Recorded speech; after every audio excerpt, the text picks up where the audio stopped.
Greetings, Minecrafters, and welcome to another exciting discussion on all things Minecraft, all things well-being. My name is Kimberly Quinn, and I am here to talk with you about the importance, the absolute importance of embracing solitude. So remember that the main foundation of Minecraft is thoughts come first, feelings come second, and actions or behaviors first. So it's all about what we allow in the cabeza, definitely.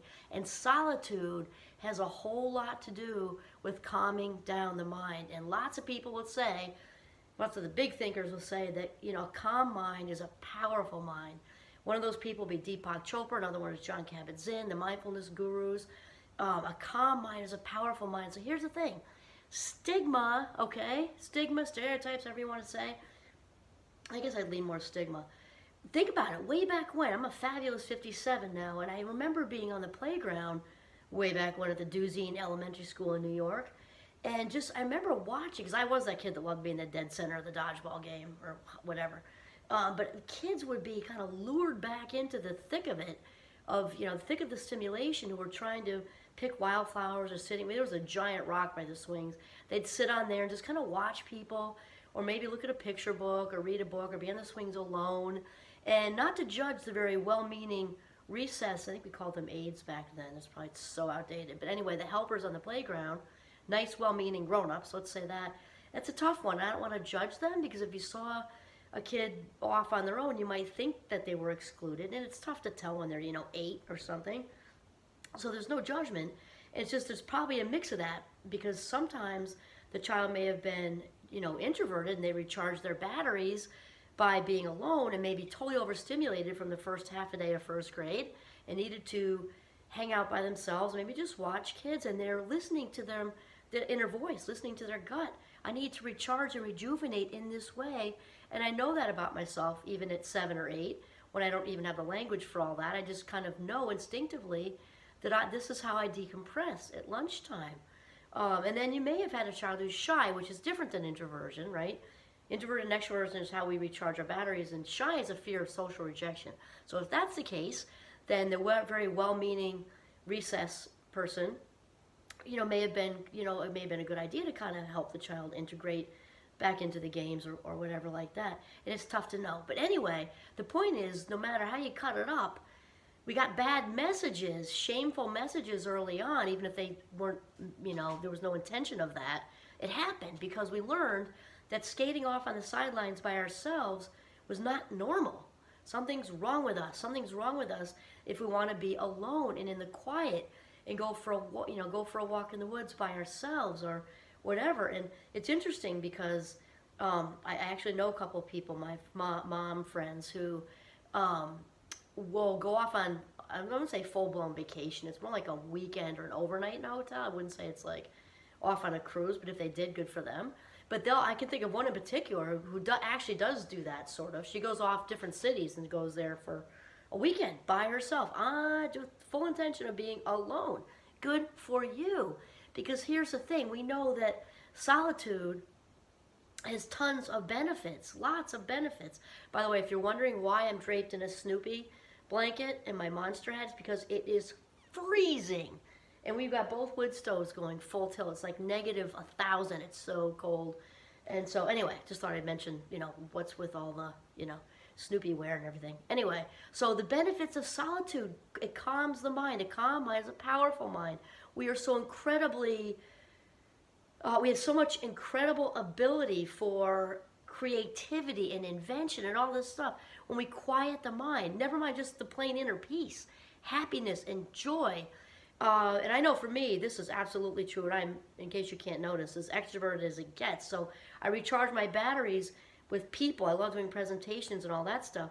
And that said, when I need to plan for, whatever I'm doing, I do all kinds of creative stuff with Champlain, with the students, Defense Against the Dark Arts, whatever. When I am trying to come up with new ideas, I head for the woods with little Giovanni. That's where it all happens, out there. In fact, I came up with the whole, I think I mentioned this, the Minecraft title for all this, In the Woods with him.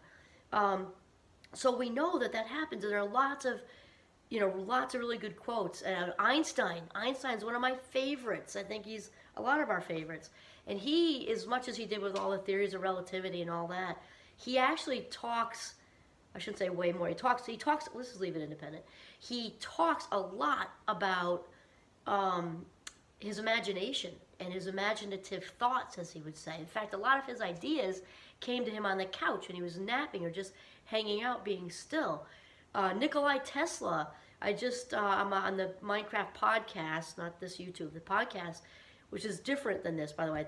Even if they have the same title, they might be a little different, because I often read little blurbs. And I did that this morning on the podcast because Nikolai Tesla has lots to say about solitude and how it just feeds invention.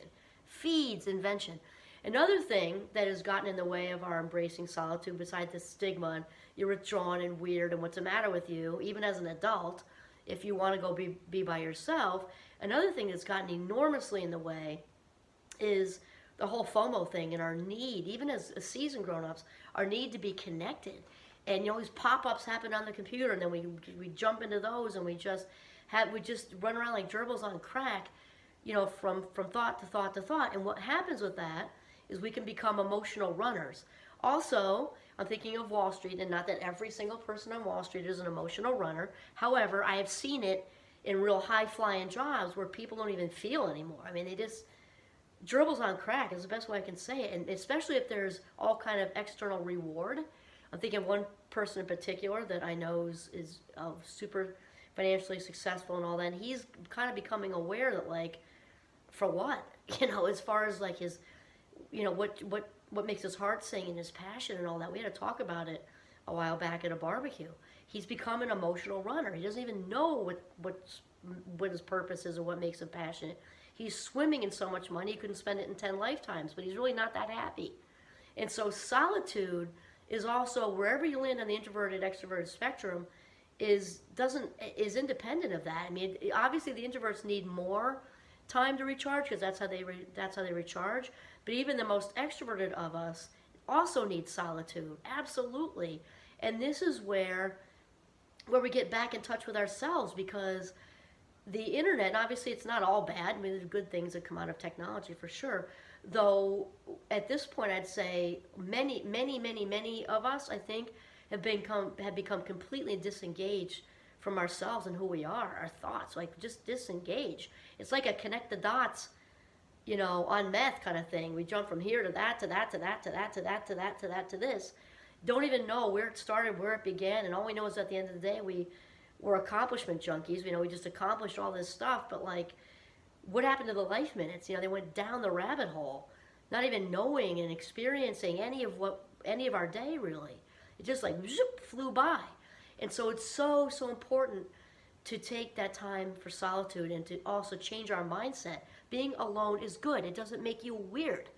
I mean, it's a little weird maybe to wear a Monster hat and a Snoopy blanket on a YouTube video, but I don't care about anybody's judgment. In fact, I don't give a fat rat's ass. Why? Because I'm a fabulous 57 and I'm doing my thing. And I know that it is that I'm channeling, value and positivity into the world by with our conversations. And so there you go. So embrace solitude. Change your mindset about it, because being alone is good. Role modeling this for our children is good. Remember, balance, because sometimes kids need to be pulled in to be part of everything too, but balance, solitude, and also to make sure to carve out more solo time for yourself, just like you would, make a dentist appointment. If you've ever had an abscess tooth, and I have, it's not fun. People figure it out. They figure it out. When you drop off the grid, the world still spins without you. And sometimes when we're in gerbil on crack mode, it can be really hard to start it up and get the solitude going. So you might have to actually be super calculated with it at first. And then, like anything else, it gets easier. Whatever we practice gets easier. It's less maintenance. Whether it's playing the violin, soccer, cooking, skiing, whatever, it gets easier. And practicing good self-care and working solitude into our day gets easier too. And it has to do with valuing ourselves. Valuing ourselves because you deserve to be happy. You deserve to be joyful. You deserve to be your most creative self. Everybody's creative. Everybody on the planet. Think about it. The creator of all things made us. We therefore have creativity, or universe, or however you say that. We are all creative. So here's the thing. Embrace solitude. You will be happier, more joyful, and experience way more inner peace, and your creative self will be on fire. Okay, this is Kimberly Quinn signing off from my very freezing kitchen in northern Vermont. Have a mindful day of solitude.